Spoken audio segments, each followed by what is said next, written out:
Olá, é um prazer estar com todos vocês, principalmente num congresso como esse. Eu sei que é virtual, mas eu até costumo brincar, né? Porque o nosso relacionamento com Deus também é virtual. Um dia vai ser presencial. Então, enquanto esse dia não chega, temos assim um contato com Deus virtual. É mais ou menos o que nós estamos fazendo aqui. Primeiramente, eu gostaria muito de agradecer a oportunidade de estar com todos vocês, ao convite que foi feito. Também estar com os meus queridos companheiros e, dizer da seguinte forma, amigos de profissão. Que prazer poder estar com todos vocês e tratar de assuntos que são tão relevantes, né? Bom, eu principalmente ao longo desses anos tenho assim gasto muito tempo estudando o universo. As descobertas científicas desses últimos 30 anos praticamente, mais de 30 anos agora, têm sido fascinantes, desde o telescópio espacial Hubble até o James Webb, tem sido algo fascinante. São 30 anos de muita informação, de muitos dados coletados que apontam algo muito especial. E é justamente sobre isso que eu gostaria de tratar especificamente com vocês. Então tem bastante coisa legal para a gente poder pensar por aí e vamos ver o que a gente faz. O tema que eu gostaria de tratar especificamente é esse aqui, olha, o surpreendente universo.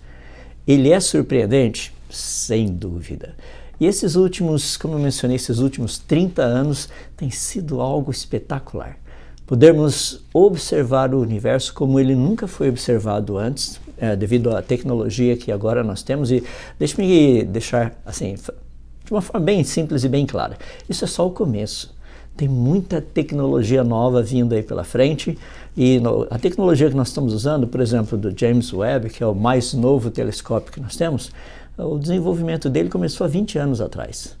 Então dá para ter uma ideia do que está sendo planejado agora para esses próximos 20 anos. Rapaz, vou estar bem velhinho, já estou velho, mas vou estar bem velhinho quando essa nova tecnologia estiver por aí. Isso se eu estiver por aqui ainda. Não sei, o Senhor Deus o sabe.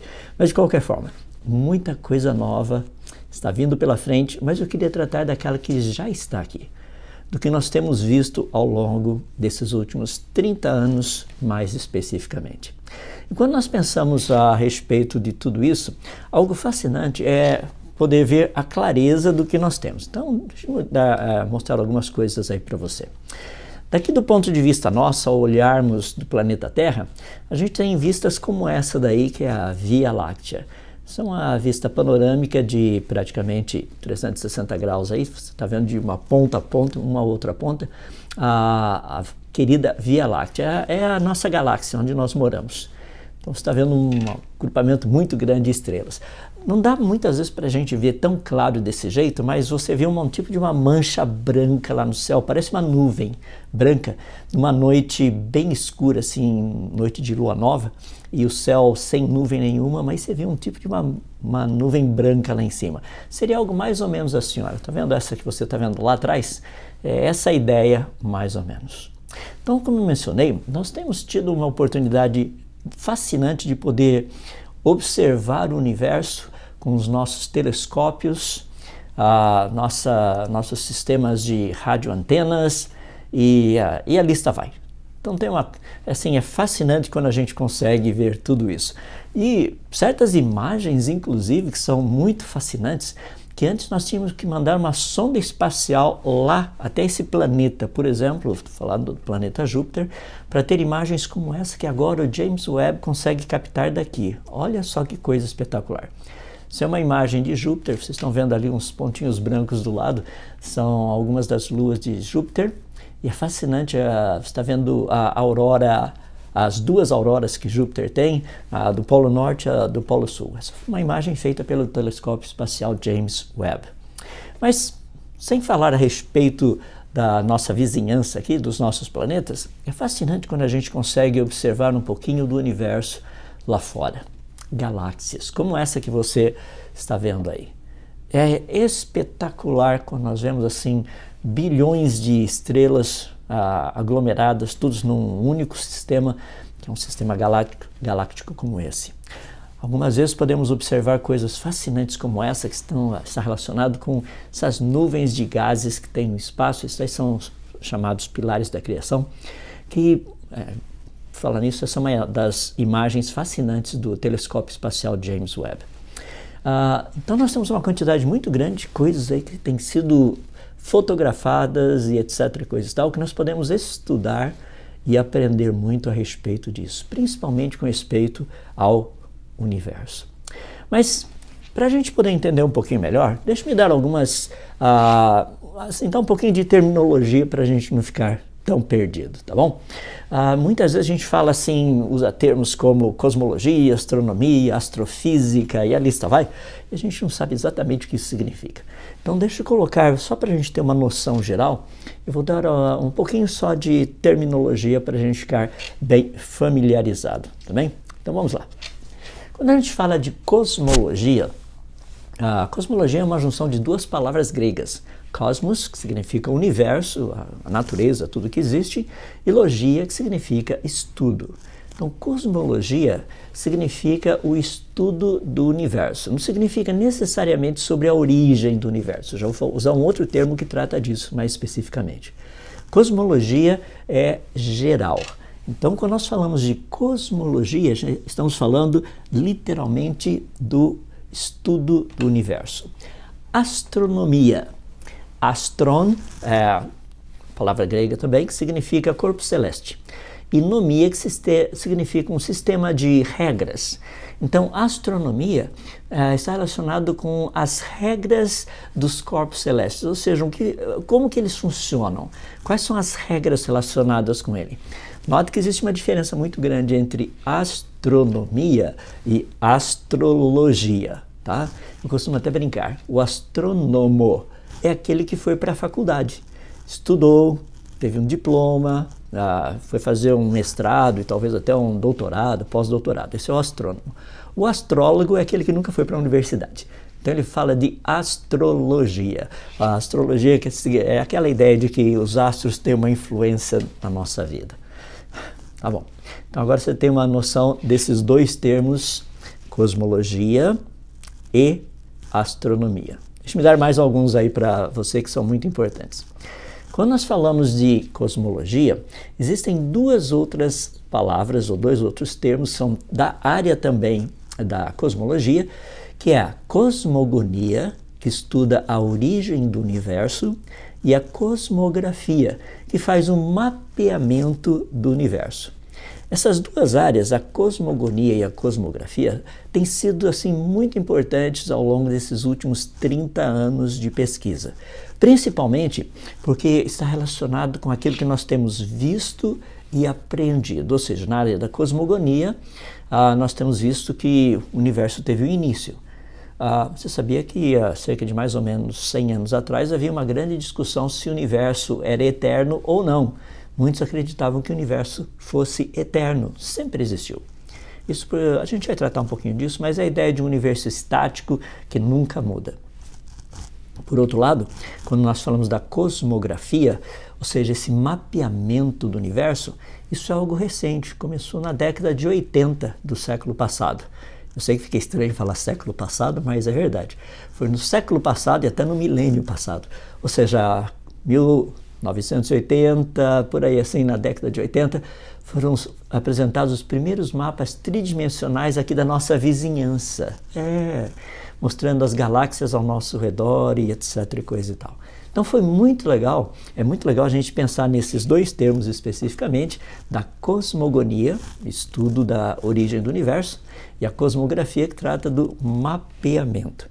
Tem mais alguns termos aí que eu gostaria de colocar, só para a gente ter uma noção a respeito deles, que são termos também bem importantes.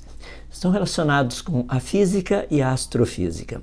A física estuda a natureza, tudo que existe, e os seus fenômenos, ou seja, como que ela se comporta, o que ela faz, o que ela deixa de fazer. A astrofísica já é a aplicação da física com respeito aos corpos celestes. Em outras palavras, a astrofísica estuda os corpos celestes e os seus fenômenos, como que eles funcionam, como que as interações e esse tipo de coisa. Então, Quando a gente fala de física e astrofísica, são duas coisas muito próximas. E são coisas assim fascinantes porque a física, num certo sentido, nos dá a base para estudarmos os corpos celestes. Nós podemos observar de uma forma específica certas coisas aqui no nosso planeta e aplicamos esse conhecimento lá fora. Então, para a gente poder trabalhar um pouquinho a respeito disso, eu quero dar algumas ideias assim relacionadas com um pouco de história para a gente. Vamos lá, um pouquinho de história também da cosmologia. Se nós pegarmos muito tempo atrás, Cláudio Ptolomeu, ele desenvolveu um sistema que era o sistema geocêntrico. E esse sistema permaneceu praticamente como a base do conhecimento, entre aspas, científico, até por volta dos anos 1400, finalzinho dos anos 1400, comecinho dos anos 1500. Nessa época surgiram alguns nomes aí bem conhecidos, Nicolaus Copérnicos, Johannes Kepler, Galileu Galilei, e eles apresentaram um sistema heliocêntrico. A diferença entre os dois. O sistema geocêntrico era um sistema que propunha que a Terra está no centro e tudo gira ao redor dela. Já o sistema heliocêntrico propõe que não, o Sol é o centro e as coisas estão acontecendo ao redor dele. Na época, a preocupação maior era os planetas, porque acreditava-se que as estrelas e tudo mais era tudo fixo. Tanto é que na época nem se sabia da existência de galáxias. Falando lá dos anos 1400, 1500, tá? E é bem interessante porque Isaac Newton, ele lá nos anos, finalzinho dos anos 1600 praticamente, desenvolveu a chamada Lei da Gravitação Universal. E isso aí é o chamado princípio copernicano.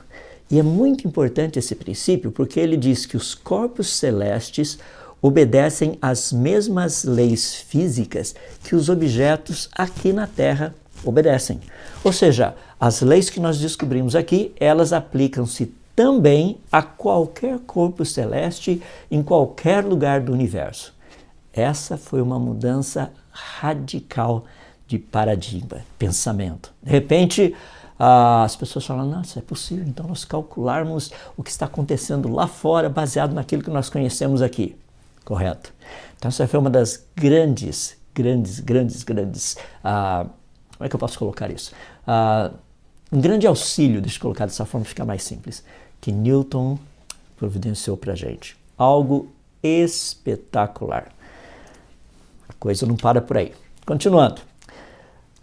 Comecinho do século passado, Albert Einstein fez uma proposta fascinante que é a da teoria geral da relatividade. Foi baseado nessa teoria que os físicos começaram a explorar a ideia do universo não ser estático, mas ser algo dinâmico. Ou seja, o universo não estaria parado, fixo, as coisas estariam em movimento. Essa foi uma ideia, eu estou falando de 100 anos atrás. Ou seja, 100 anos atrás, a ideia de que os corpos celestes, com exceção dos planetas aqui do Sistema Solar, tudo mais era estático, estava perfeitamente parado. Há 100 anos atrás, dá para imaginar? Hoje nós sabemos que não é assim. As coisas estão todas elas em movimento. Galáxias estão movimentando, estrelas se movimentam e a lista vai. Mas essa ideia, portanto, surgiu com a proposta de Albert Einstein, com a sua teoria geral da relatividade. No comecinho do século passado também havia uma discussão muito grande. Você tem Herbert Curtis e Ernest Hopkins estão tratando da questão dessas chamadas nebulosas. Lembra que nós estamos tratando numa época que os telescópios não eram tão possantes assim. Então havia umas manchas no céu chamadas de nebulosas. E esses dois cidadãos, Herbert Curtis e Ernest Hopkins, fizeram a proposta de que essas nebulosas eram galáxias. Foi muito interessante porque havia uma discussão muito grande na época, inclusive Harlow Shapley dizia que existia somente uma galáxia, somente uma, que era a Via Láctea. E na verdade até então ele ganhou essa disputa com esses outros dois. Foi uma disputa bem interessante, só que essa disputa teve uma mudança radical com uma descoberta fascinante feita por Edwin Hubble. Ele descobriu que a galáxia de que Andrômeda, na verdade, não era uma nebulosa, não era algo dentro da nossa galáxia, dentro da Via Láctea. Era uma galáxia por si só.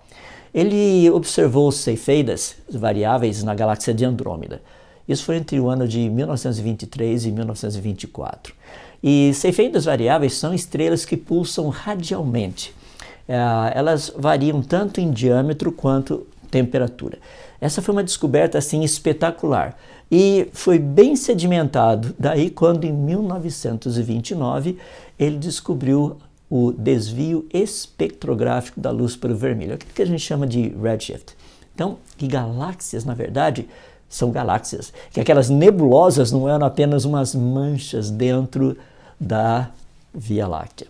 Pessoal, menos de 100 anos atrás, há menos de 100 anos atrás, a ideia de galáxia estava, de outras galáxias, deixa-me colocar dessa forma, estava começando a surgir. Não é fascinante? São 100 anos apenas, então tem muita coisa aí que nós estamos descobrindo ao longo desses últimos 100 anos.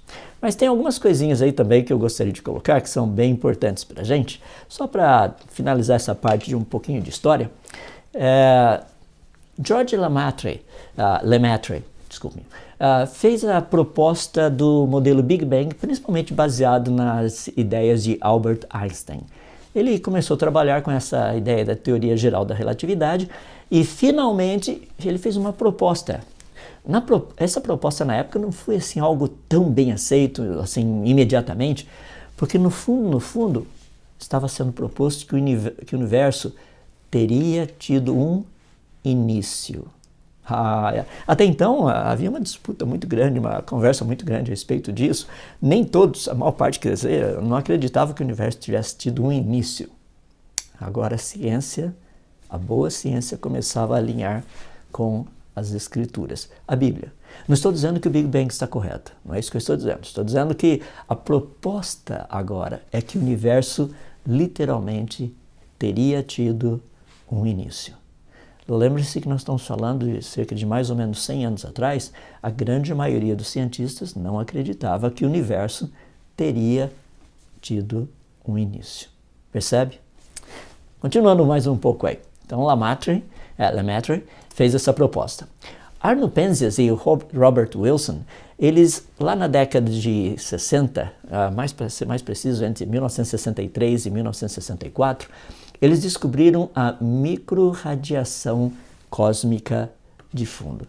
Uma coisa assim muito interessante.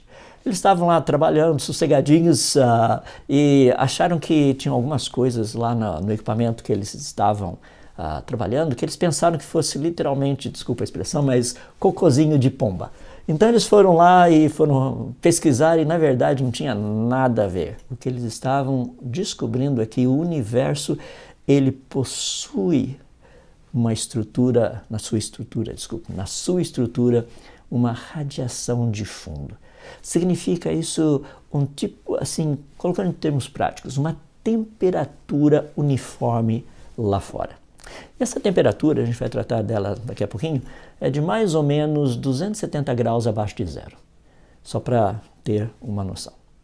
Então isso é um pouquinho de história. Então nós estamos vendo algo assim fascinante para a gente ter uma noção de terminologia, um pouquinho de história. E lembra que há 100 anos atrás, portanto, a maior parte das pessoas não acreditava que o universo teria tido um início. Isso era coisa da religião, mais especificamente dos cristãos, a Bíblia e coisas desse jeito. De repente houve uma mudança radical a respeito disso. Sim, o universo teve um início e nós temos evidências disso. E logo depois começam essas mudanças radicais a respeito de um universo que não é estático, ele está em movimento, e as coisas estão acontecendo e assim por diante. Então, fascinante.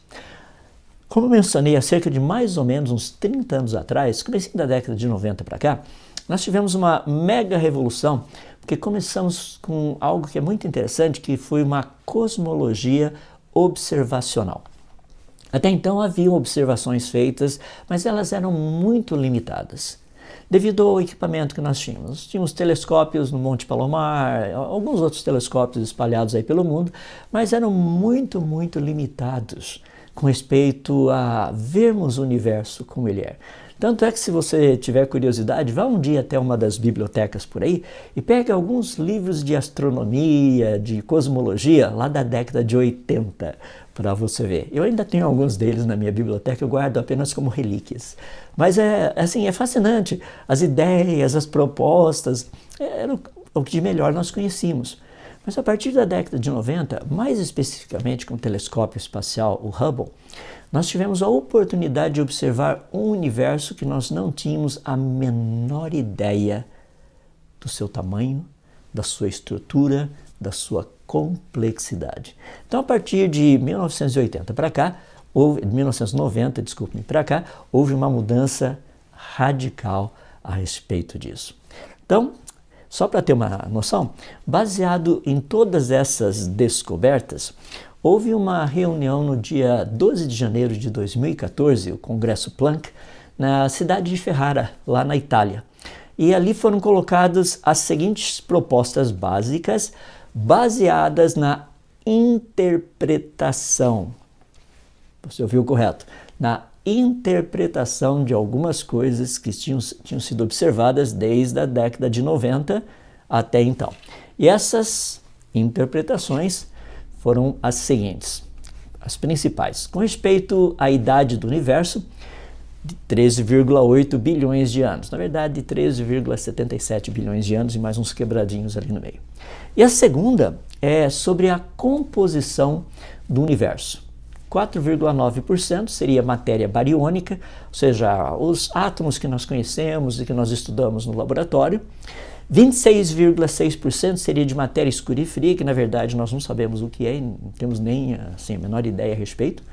E 68,5% de energia negra.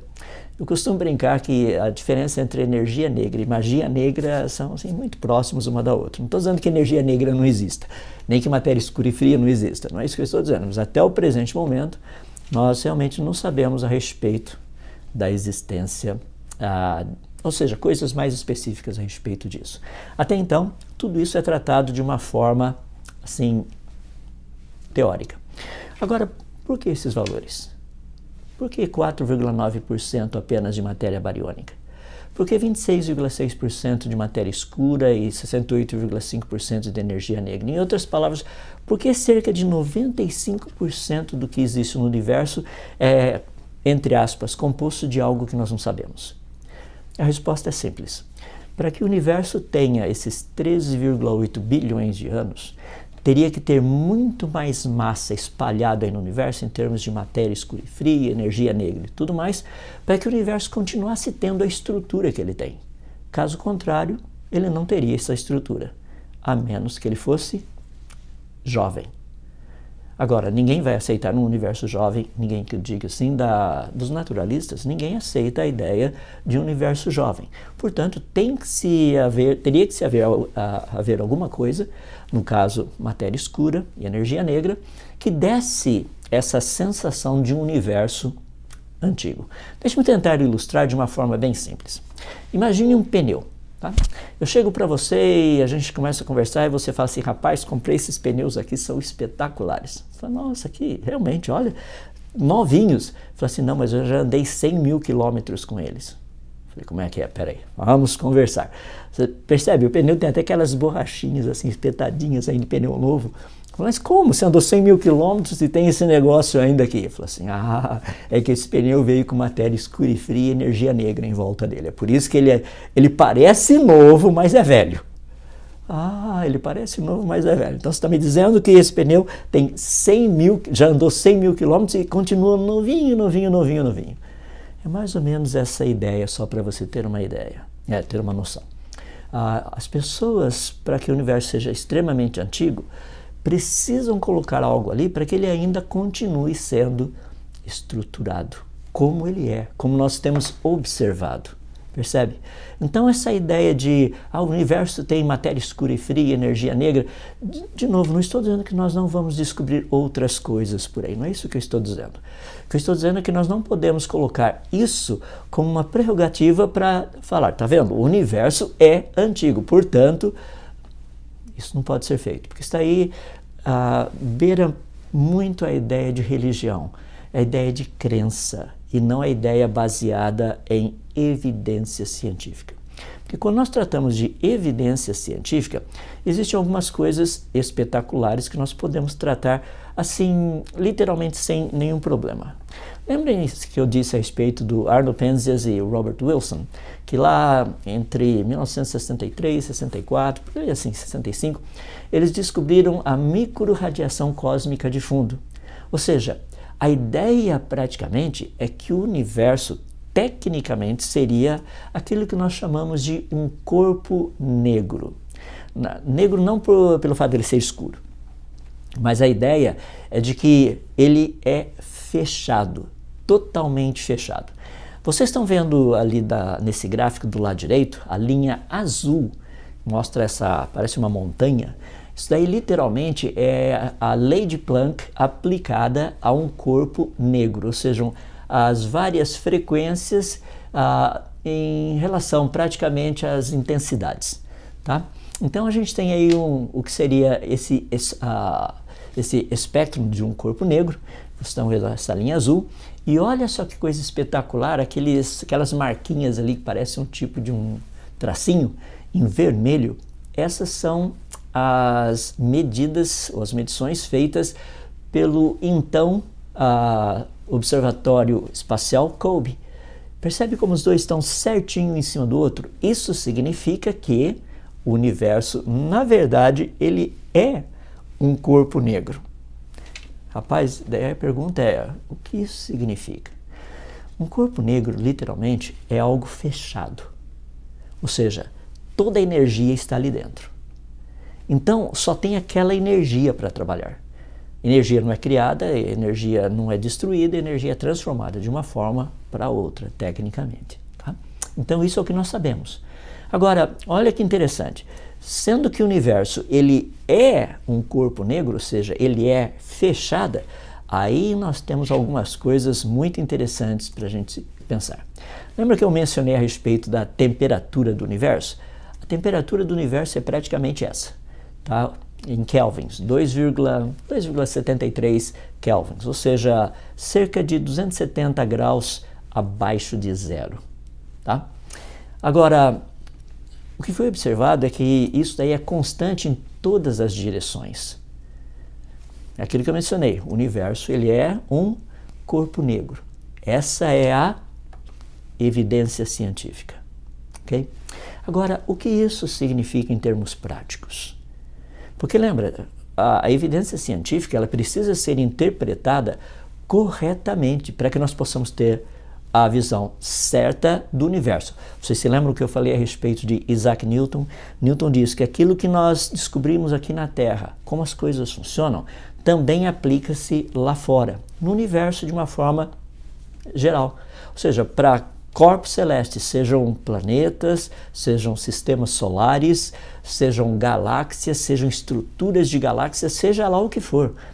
As mesmas regras, ou seja, as mesmas leis científicas aplicam-se em todos os locais. Portanto, se o universo ele é um corpo negro, aquilo que se aplica ao contexto nosso aqui, de corpo negro, aplica-se também no universo. Portanto, se ele é um corpo negro, e ele é, isso já foi provado, ele é um sistema fechado. Em outras palavras, o universo ele tem um fim, ele tem um limite, ele não é infinito. E isso é muito fácil nós explicarmos, porque quando eu mencionei aqui que a temperatura do universo é essa, ou seja, extremamente frio, 270 graus abaixo de zero praticamente, tenta imaginar algo mais ou menos assim. Imagina se eu pegasse um forno, tá? A dona de casa aí, o pessoal aí vai fazer um bolo. Agora, se você deixar a porta do forno aberta, obviamente, você não vai ter a temperatura lá dentro que você deseja. Por quê? Porque o calor que está sendo produzido ali, ele está saindo, está indo para todo lugar. No entanto, se você fechar a porta do forno, a temperatura interna desse forno será o quê? Praticamente constante, aquela temperatura que você quer para fazer o seu bolo, principalmente bolo de chocolate, para aqueles que gostam da minha ilustração. Não é fascinante? Então você chega e coloca ali o seu bolo dentro desse sistema fechado E ali dentro o que está acontecendo? A temperatura é praticamente constante. Eu sei que tem um pouquinho de perda porque o forno não é 100% hermeticamente fechado, mas ele é uma boa parte fechado. Eu estou usando isso apenas como uma ilustração. Como o universo é um sistema fechado, a temperatura dele interna é a mesma. Agora vamos fazer uma relação. Lembra do forno? Se eu abrir a porta do forno, o que acontece? Agora não é mais um sistema fechado. Então a temperatura interna dele não será mais constante. Percebe? A temperatura agora está mudando. A mesma coisa acontece com o universo. Sendo que o universo é um sistema fechado, a sua temperatura interna ela é sempre constante. Fascinante, não é? Agora a gente pode trabalhar um pouquinho em cima disso. Por quê? Porque quando nós conhecemos, e agora ninguém mais tem dúvida que o universo é um sistema fechado, nós sabemos que todas as leis da termodinâmica aplicam-se a esse sistema. Todas as leis? O que isso significa? Significa que o estado menos entrópico, e a entropia fala da desorganização, diz que o estado menos entrópico do universo teria sido no seu início, correto? Logo no início do universo, ele teria sido muito mais organizado do que ele é hoje. Rapaz, isso aí parece até um livro muito querido e muito estudado por mim e por muitos de vocês também, que trata a respeito de um Deus trazendo à existência todas as coisas e dizendo, e viu Deus que isso era bom. Não é fascinante? Ou seja, o universo teria que ter sido muito mais organizado, muito melhor estruturado. Em outras palavras, ele teria que ter sido tecnicamente perfeito no seu início.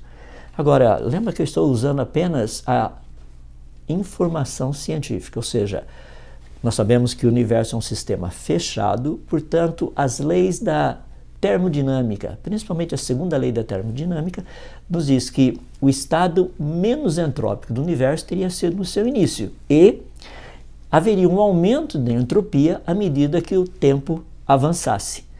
Em outras palavras, à medida que o tempo fosse passando, o universo começaria a ficar mais e mais o quê? Desorganizado. Não é fascinante isso? Percebe que isso daí é algo baseado assim, exclusivamente no conhecimento científico, naquilo que nós temos desses últimos cerca de 30 anos de observação científica. Pois bem, eu inclusive tratei um pouco disso lá, tenho tratado disso, mas tratei também no Congresso do Design Inteligente em 2022, em julho. Então tem muita coisa legal aí para a gente falar a respeito disso, a respeito do universo e tudo mais.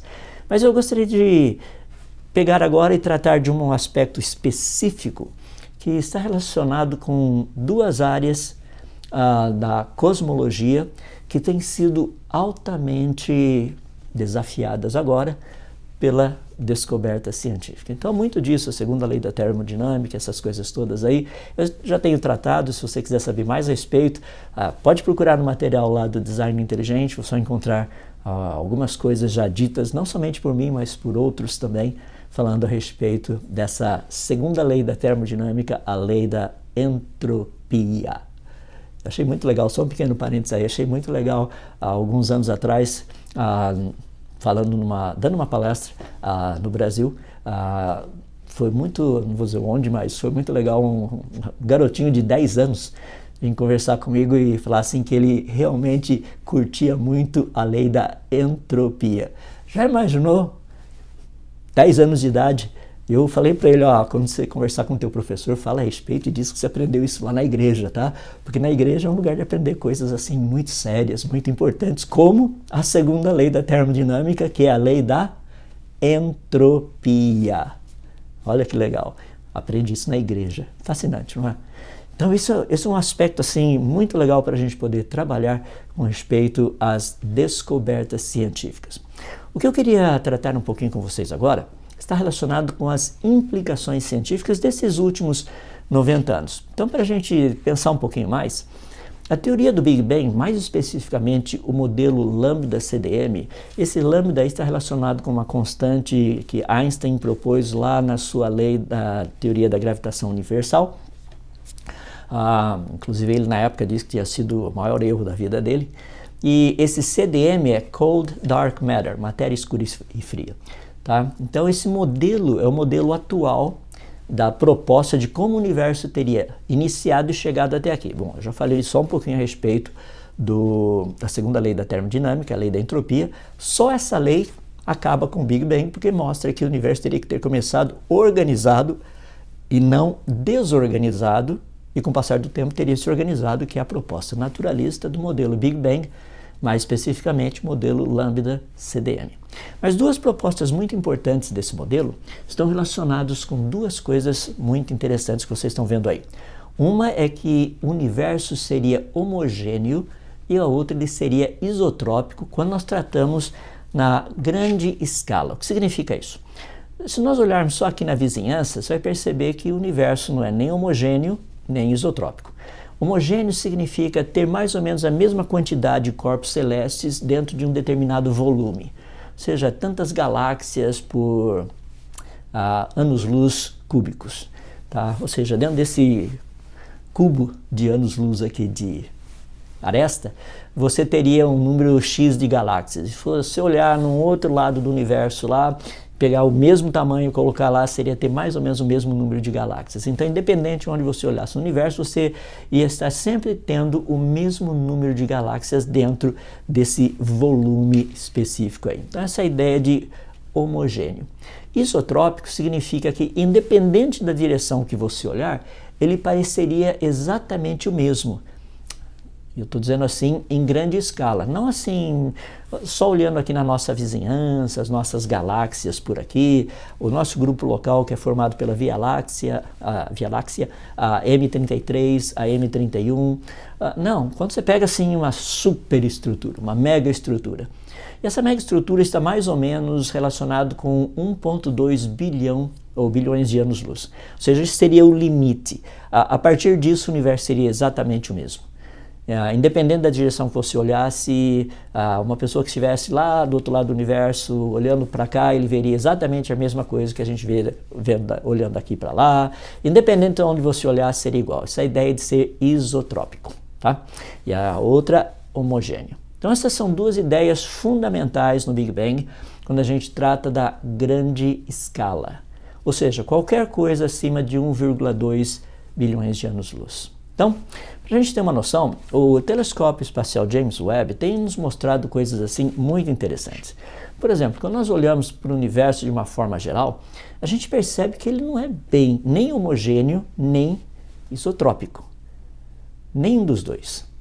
Isso tem sido algo assim que tem criado muito desconforto dentro do naturalismo, porque se o universo teria iniciado praticamente de um pequeno pontinho, e tempo, espaço e matéria teriam se desenvolvido, lembra que não tinha força nenhuma, então tecnicamente ele deveria ter expandido sendo exatamente o mesmo.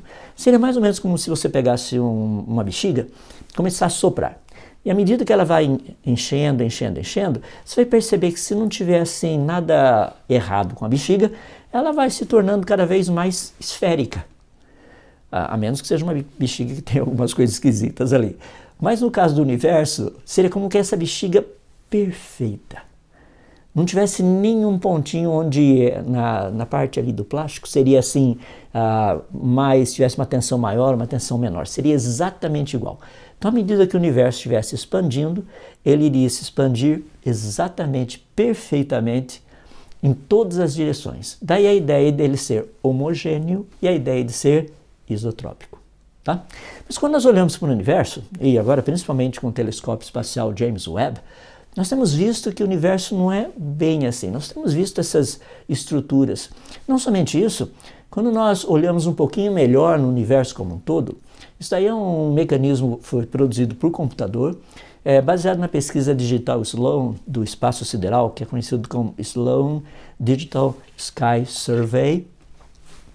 Isso aí mostra um pouquinho da distribuição das galáxias no universo. Então, se você vê os filamentos, essa parte assim mais rosa, mais essa cor, olha na parte de baixo ali, você vai ver uns pontinhos amarelos. Esses pontinhos amarelos, esses são as galáxias. E esses pontinhos mais cor-de-rosa, lilás, eles estão relacionados de uma forma mais específica com matéria que existe entre essas galáxias e tudo mais. Então formam um tipo assim de um neurosistema. Então isso é um pouquinho do que a gente tem visto. Ou seja, ele é homogêneo? Não. Ele é isotrópico? Não. Isso é o que nós temos observado. Ou seja, independente da direção que nós olhamos, o universo não é assim.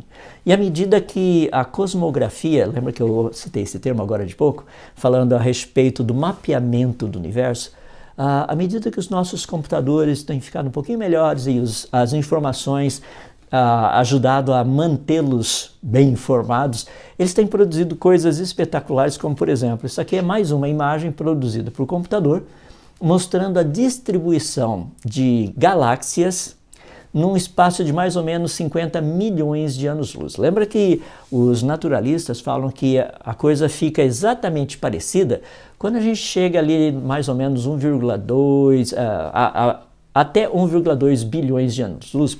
Daqui para baixo, não deveria ser exatamente igual, mas de 1,2 bilhões de anos para cima, o universo seria indistinguível, independente da direção que a gente olha.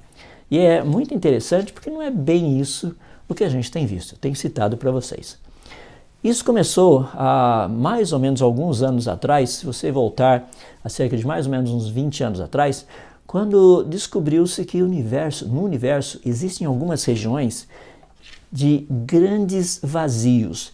São bilhões e bilhões de anos-luz onde não existem praticamente galáxias nenhuma ali dentro.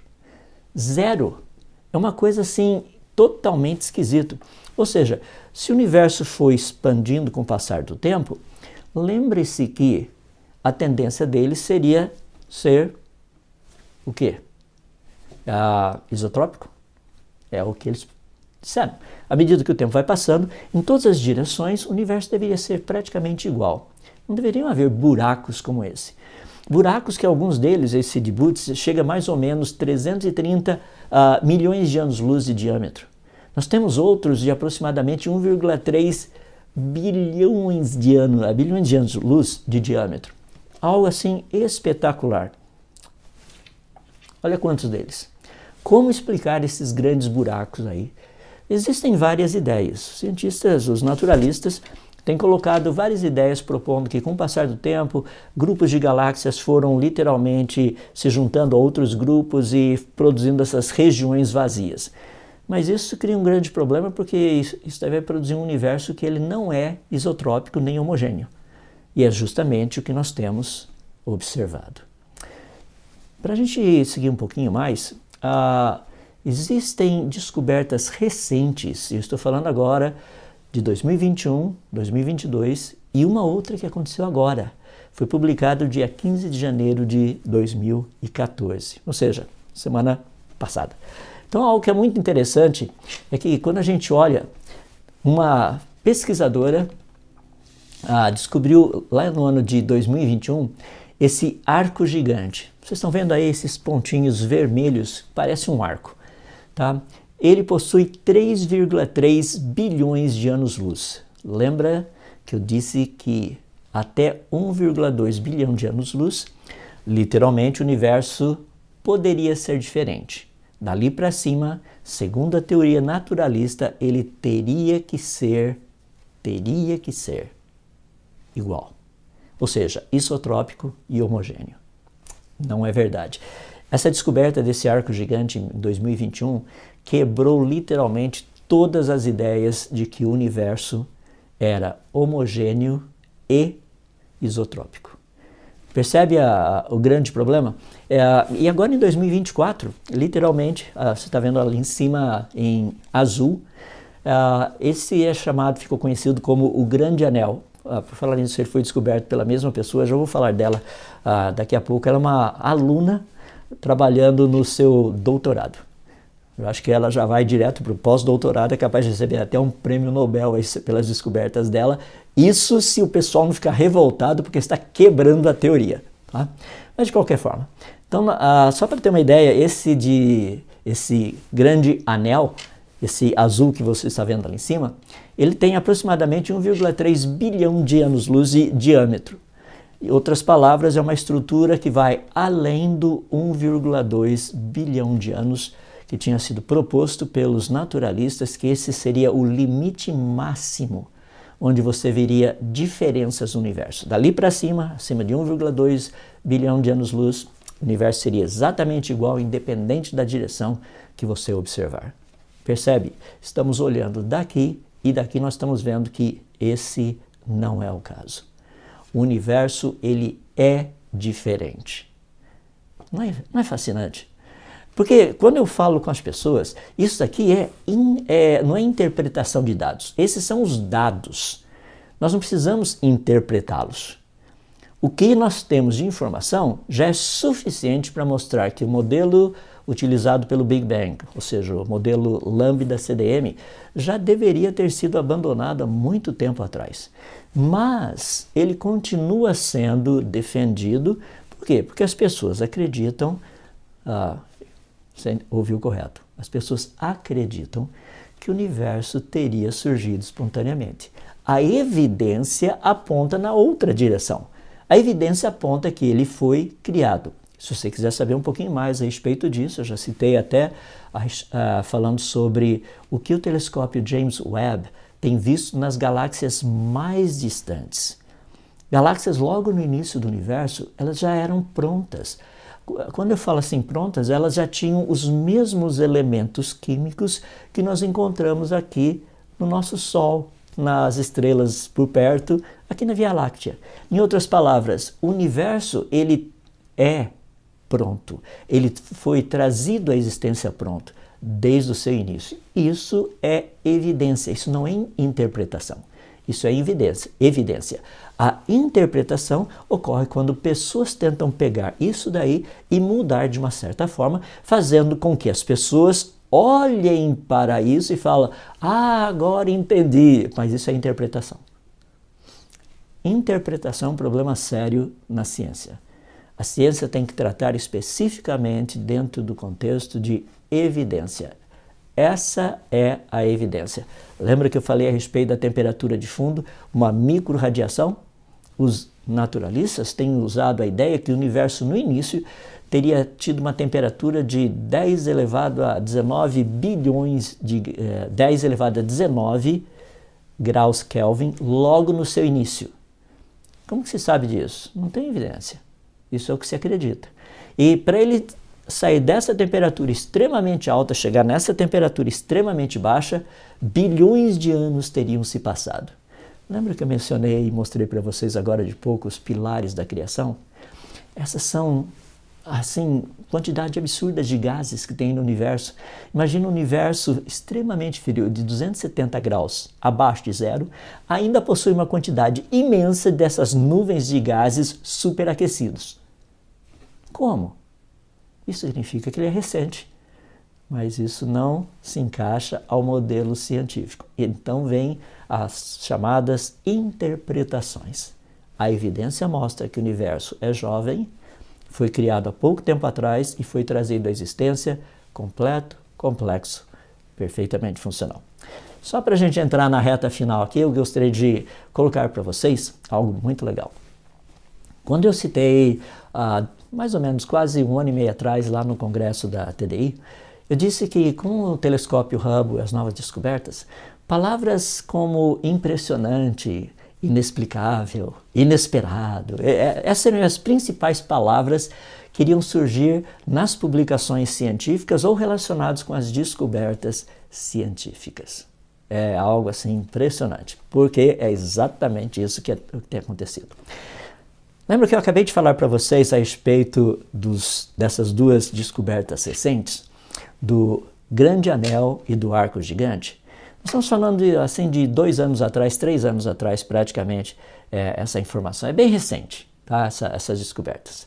Agora, eu fico assim encantado e impressionado quando eu ouço o que as pessoas têm a dizer a respeito disso. Essas são as palavras da pessoa que fez essa descoberta. Aquela que eu disse que literalmente vai acabar ganhando um grande prêmio. Porque só voltando um pouquinho, dia 15 de janeiro de 2024 foi quando saiu essa segunda descoberta dessa mega estrutura no universo, ou seja, uma segunda mega estrutura, tá? Que ela desafia ainda mais alguns dos pressupostos básicos da cosmologia atual. Isso aí é a chamada desse site physics.org. Não é legal? Logo no começo, ou seja, opa, alguma coisa aqui que desafia os pressupostos básicos. Quais são os pressupostos básicos? Esses dois que eu acabei de mencionar para você. Homogeneidade e isotropia. Os dois. Ou seja, essas descobertas dizem a teoria está errada.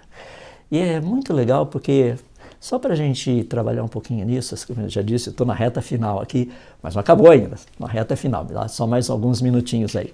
É muito legal a gente perceber o seguinte, quando a gente olha no telescópio Hubble, nós vemos assim essa mega estrutura que nos foi dada, tá?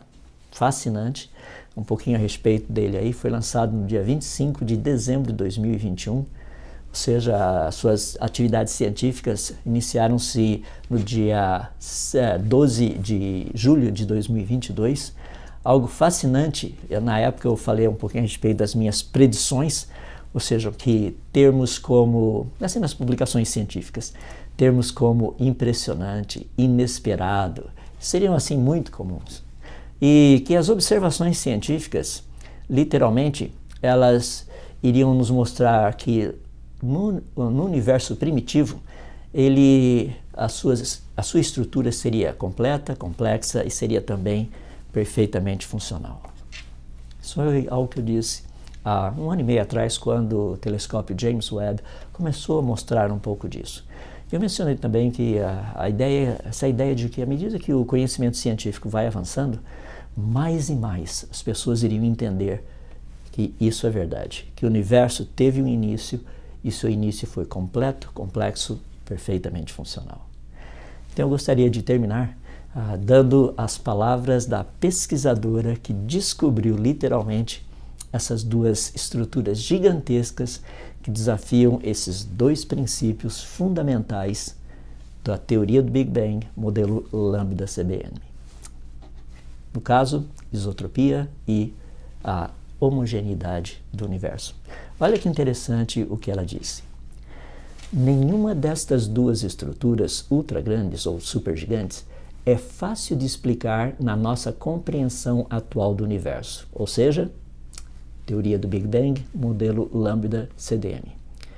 E seus tamanhos ultra grandes, ou seja, gigantescos, suas formas distintas e proximidade cosmológica devem certamente estar a dizer-nos algo importante. Mas exatamente o quê? Não é fascinante? Alexia Lopes foi quem literalmente descobriu essas duas estruturas. Posso voltar na última frase? Olha que fascinante. E os seus tamanhos ultra grandes, formas distintas e proximidades cosmológicas devem certamente estar a dizer-nos algo importante. Mas o que exatamente? Será que eu precisaria dizer o que exatamente? É óbvio, extremamente óbvio. O universo foi trazido à existência completo, complexo, perfeitamente funcional. E por razões que nós desconhecemos, o Criador quis colocar as coisas onde Ele as colocou. Não é fascinante? Isso é um pouquinho a respeito do nosso universo, um pouquinho daquilo que nós temos descoberto. Por falar nisso, a descoberta desse grande anel é agora de 15 de janeiro de 2024. Foi quando a notícia veio ao nosso conhecimento. Bastante coisa legal para estudar, não é? Eu espero que isso ajude a entender um pouquinho mais onde as coisas estão. Cuidado com as fake news, porque a boa ciência mostra que o universo foi criado e foi trazido à existência. Completo, complexo, perfeitamente funcional. Queria agradecer a vocês mais uma vez pela oportunidade e fica aqui um grande abraço da minha parte. Professor Adalto Lourenço.